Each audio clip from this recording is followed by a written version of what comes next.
fucking it.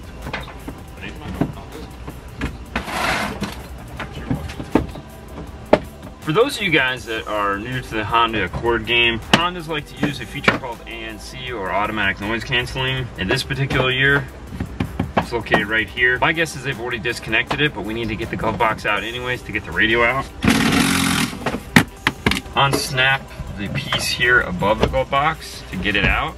There's 2 8s on the bottom and then 3 regular Phillips on the top. There is one harness plugged into the glove box. Plug it. And that is going to be for the trunk on and off. So if your trunk switch stops working after you get a stereo put in, they probably forgot to plug it back in.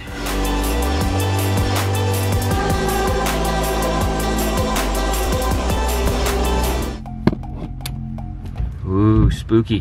I have the glove box out, and there's this harness right here. This is the ANC harness. Apparently there's a brown wire on here that is an accessory, and that's what they tap the remote turn on into, which is okay, I guess, whatever. But what's missing is the ANC module. Hoping that they gave it back to him after the install and they didn't keep it. Most of the time, all you have to do is reach up here. It's located on this clip. You reach up behind it from this side, you unplug it, and you're all set. Normally you don't need to remove it, but they did. Oh, and they did a wonderful crib job. In one of the installs we've done on this car, we did remove it because it's a great place up in this area here to mount your passive crossovers. If you do remove it, make sure you give it back to the customer. He may have it, I don't know. Didn't need to do this because the amplifier has DC offset turn on and works perfectly fine in this car. Whatever works for you, bro. And to think, this was just installing a sub amp and 8 speakers, and they managed to do all this crappy work. Imagine if this was a full system. Let's keep getting the dash part. To get the radio out of the car, this whole piece here needs to come out, and that's going to start with removing the vent.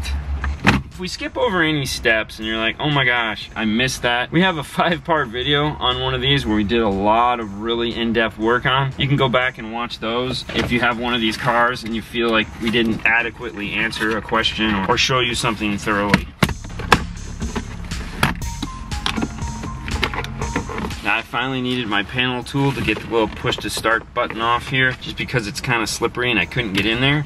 But as you've seen so far, this just more or less comes apart. With this piece out, the next step is to remove the center console. There's a couple screws here at the front and it'll lift out of place. Remove the side brackets on either side.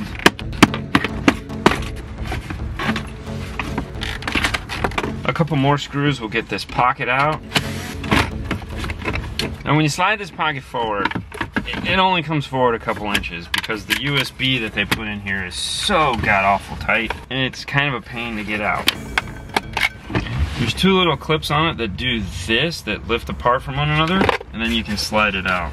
Behind it you can see the 2 little clips, one here, one here. You just go up and push down and the whole centerpiece just comes out of it. And the reason why we're trying to get to this part of the dash is this guy right here is the actual radio. This is it. It mounts like this. The plugs are down here on the bottom, and we need to get to that plug, which is located all the way in the back right here.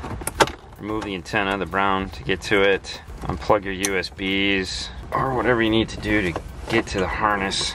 It's a gray plug on the passenger side. There we go. This one. This is the one we're trying to get to. To integrate with the factory radio, we're going to be using this, the Metra AX DSP HON2. Inside of the box, you'll find this harness here, which matches the factory harness that we just looked at. On it is this T harness. This will take you off to the Access DSP. If you want to use it, it's perfectly fine. They make 2. They make the Access DSP Pro and Lite. In this case, you'd want to use the Lite because we're going with an amplifier that has a DSP. For this install, we're not going to be using that. We're going to remove this though, which means we need to get all this tape off of here first. Just find a corner, start unwrapping. All the tape is off, and then we went and removed all the heat shrink also, except for this piece of tape. We didn't remove this because we don't need to. To start, we want to get to this side here where all these speaker wires come off to this harness and then go forward up to this black harness here that would be the DSP harness. Cut all these off, so grab your purples, whites, grays, greens, Just remove those from there. That will snake them out so they're free and you end up with something that looks like this. We want to remove this off of here. There is these little gold crimps that attach them. Cut at the crimp like this so that this comes free. That's gonna leave the long wire attached. Set this aside, you're gonna use it in a little bit. What I like to do now is put some solder over each one of these connections. When I have them all soldered up, I'm gonna replace the heat shrink that I cut off. And the reason for doing this is now I have a nice simple one wire. It's not gonna be bulky or anything like that. And these are gonna be the outputs of the radio. So these are gonna be the inputs for my amplifier. After I get those done, I move on to these wires that are here and remove this plug out of this. Cut out the little gold things, strip the ends, and I'll solder these wires back together with some shrink wrap. Once that's all complete, that brings this guy back, plug into here just like it's meant to. This is the speaker side, so this is what's gonna go off and feed the speakers. The reason I like to keep this plug on this end, I can just unclick this and the speakers no longer play. When I get this all done, I'll retape the harness back up. We're gonna get it back into the car now so we can plug all those pieces back in. Our harness is all taped up, soldered in place. Move these around a little bit to get into what we're trying to do. Make sure you get that nice solid snap sound when you plug it in. This brown one here, this one is fun. There's a brown input here at the front of the radio and a second one in the back. The one in the back is the one you're trying to plug it into. Like, it'll plug into this front one and it'll fit, but it doesn't clip into place. It's because it belongs in the second brown one. I feel this is a trap that Honda put in place for us. And you'll hear that nice, good snap.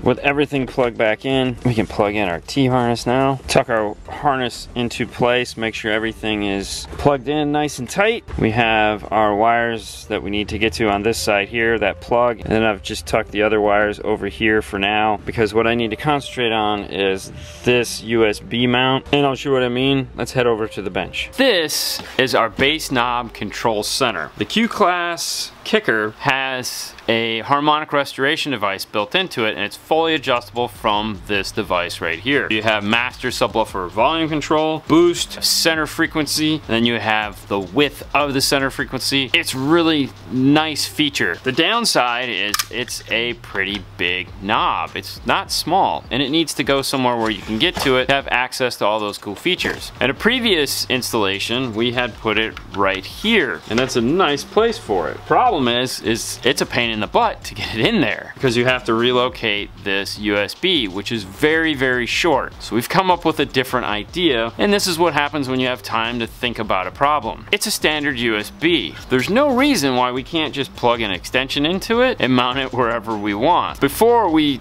was like tight and very difficult, and we were like barely any room. We could just plug this extension into it, leave that up in the dash, mount this into our front panel here, and we can have all the room we want to get this in and out, make it super simple to service. I like that idea better. What we need to figure out is what kind of panel we need in order to mount this here, as well as mounting the USB in place. My immediate thought was to move this up a little bit higher so you can still get to the volume knob, but then mount the USB right here. Instead of having it like this, have it like this down low. What I'm gonna do is I'm going to put some tape on here, get a template, we'll scan it in the computer, and we'll start playing with it. We'll eventually cut out something on the laser so that we can mount everything in place. So I'm gonna take this apart, I have some blue tape, we'll make a template.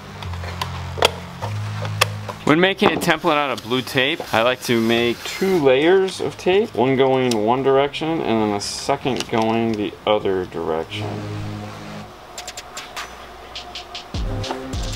It also helps to get a fresh blade. This one's kind of old. I'm gonna grab a new one.